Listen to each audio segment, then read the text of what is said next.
यानी मान लीजिए पशु मरने वाला, अगर उसको आपने ये 2 ml इंजेक्शन लगा दिया तो पशु मरने से बच जाएगा। साथियों नमस्कार, स्वागत है आपका अपने चैनल हार्ड हार्वेस्ट क्लब में। आशा करता हूँ आप सब ठीक होंगे, स्वस्थ होंगे और अपने अपने काम में व्यस्त भी होंगे। तो सबसे पहले अगर चैनल पर नए पहली बार देखने आए, पशुपालन से जुड़ी हर समस्या का समाधान हमारे चैनल पर हम आपको देते रहते हैं। तो चैनल को सब्सक्राइब जरूर करें और बेल आइकन को भी दबाना न भूलें। आज मैं आपको जानकारी देने वाला हूँ इंजेक्शन डेरिफाइलिन। ये जो डेरिफाइलिन इंजेक्शन है, इसके तगड़े कारनामे, ये कितनी बीमारियों में काम करता है ये शायद कोई वेटनरी डॉक्टर नहीं जानता होगा। तो आज इस इंजेक्शन के ऊपर आपको बेहतरीन जानकारी मिलेगी। तो आप वीडियो को लाइक बहुत कम करते हैं, वीडियो को लाइक जरूर कर दें और सब्सक्राइब तो बिल्कुल ही करना है। साथियों ये जो इंजेक्शन है, डेरिफाइलिन इंजेक्शन है, यह किस साल्ट से आता है? थियोफाइलिन और इटोफाइलिन साल्ट से ये इंजेक्शन आता है, जिसका उपयोग हम गाय, भैंस, बकरी, कुत्ता, बिल्ली तक में कर सकते हैं। यानी हर प्रकार के पशु, हर प्रकार के केटल में हम इस इंजेक्शन का उपयोग कर सकते हैं। यह इंजेक्शन काय से आता है? 2 ml का एम्प्यूल आता है, कांच की वायल में, यानी एम्पोल आता है, कांच की बोतल में आता है। ये केवल 2 ml का आता है और हम इसको IV रूट और IM रूट, पशु को दोनों रूट से लगा सकते हैं। इसका यह बेनिफिट है। अब बात करें हम इसको किन किन डिजीज में लगा सकते हैं जिनसे हम पशुओं की जान को बचा सकते हैं। यानी मान लीजिए पशु मरने वाला, अगर उसको आपने ये 2 ml इंजेक्शन लगा दिया तो पशु मरने से बच जाएगा। इतना शानदार काम करता है इंजेक्शन। आप किन किन डिजीज में लगाएं, मैं छोटी छोटी डिजीज से बात करूंगा और आगे हुए बढ़ते हुए जाएंगे अपन। तो वीडियो को एंड तक जरूर देखना। आप क्या करना, प्रारंभिक अवस्था, मान लीजिए पशु को निमोनिया हो गया है, निमोनिया के केस में इसको लगाए, बेहतर शानदार रिजल्ट मिलेगा आपको। अब निमोनिया के केस में, सर ये निमोनिया के केस में कैसे काम करता है? जहां पर पशु को सांस लेने में दिक्कत आ रही है, पशु निमोनिया में पशु को सांस लेने में दिक्कत आती है, फेफड़ों में पानी भरा रहता है, फेफड़ों में कुचलाहट होती है, तो वहां पर ये बहुत शानदार काम करेगा। फेफड़ों को पूरी तरीके से क्लियर कर देगा और उस निमोनिया को भी गायब कर देगा वहां से।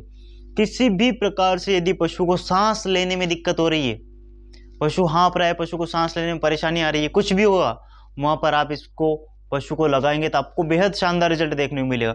अन्य दूसरे इंजेक्शन के अलावा ये बहुत ही शानदार काम करता है। हमारी वेटनरी में तो इसके अलावा कोई इंजेक्शन है ही नहीं जैसे हम पशु की सांस को रोक सके या कोई सांस तेज हो तो उसको गति को धीरे कर सकें, ऐसा कोई इंजेक्शन नहीं है। इसलिए ये जो डेरिफाइलिन इंजेक्शन है, इस एम्पुल का उपयोग हम इन डिजीज में करेंगे। पशु को सांस लेने में परेशानी आ रही है, फटाक से उठा के या तो IM लगा दे या IV लगा दे, तुरंत आराम मिलेगा आपको। पशु को पुराने से पुराने खांसी हो रही है, यानी आपने सब कुछ दे दिया, पशु की खांसी सही नहीं हो रही है, पशु खांस रहा है, रात को सोए हुए पशु तेज सांस लेता है और खांसता है पशु, उस स्टेज में इसको लगाए, पशु तुरंत खांसना बंद कर देगा और पशु तुरंत ही हाँफना भी बंद कर देगा। यदि कोई पशु हाँफ रहा है, जोर जोर से हाँफना चालू कर दिया, पशु ने पेंटिंग कर रहा है पशु, वहां पर आप इस इंजेक्शन को लगाए, आपको बेहद शानदार रिजल्ट मिलेगा और एकदम से आपके पशु को ठीक कर देगा।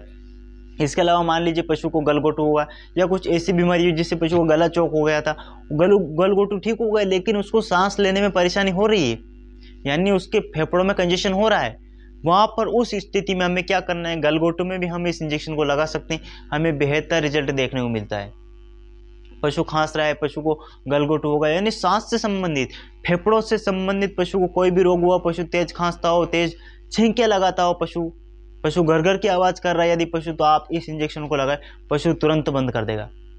आप इस इंजेक्शन की कितनी डोज लगा सकते हैं पशु को? यदि लार्ज एनिमल है, भैंस को लगाना है, तो आप इसको 10 से 15 ml या तो IM लगा या डायरेक्ट IV भी कर सकते हैं। आप दोनों रूट से लगा सकते हैं। यदि कुत्ता, बिल्ली या भेड़, बकरी है तो आप उसको 2 ml तक इंट्रामस्कुलर या IV लगा सकते हैं। यदि बिल्ली छोटी है तो आप उसको 1 ml, उससे भी छोटी है तो आप इसको 1/2 ml भी एनिमल में लगा सकते हैं।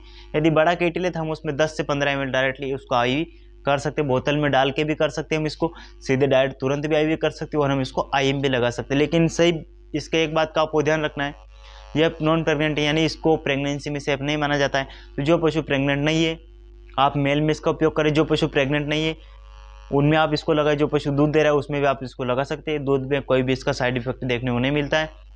इसके अलावा जो पशु प्रेग्नेंट है, हमें प्रेग्नेंट पशु को नहीं लगाना है।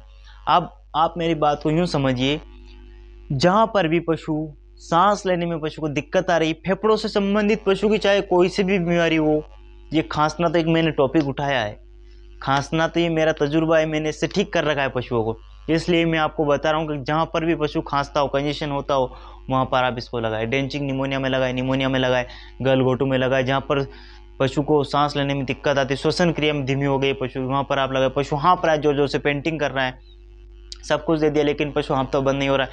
इस इंजेक्शन को 10 से 15 ml लगा, आपको एक शानदार रिजल्ट मिलेगा। तो साथियों, ऐसे नॉलेजेबल वीडियो पाने के लिए आप हमारे चैनल को सब्सक्राइब करें, लाइक करें और अपने दोस्तों के साथ शेयर भी करें। तो साथियों, मिलते हैं अगले वीडियो में, तब तक के लिए जय हिंद, जय भारत।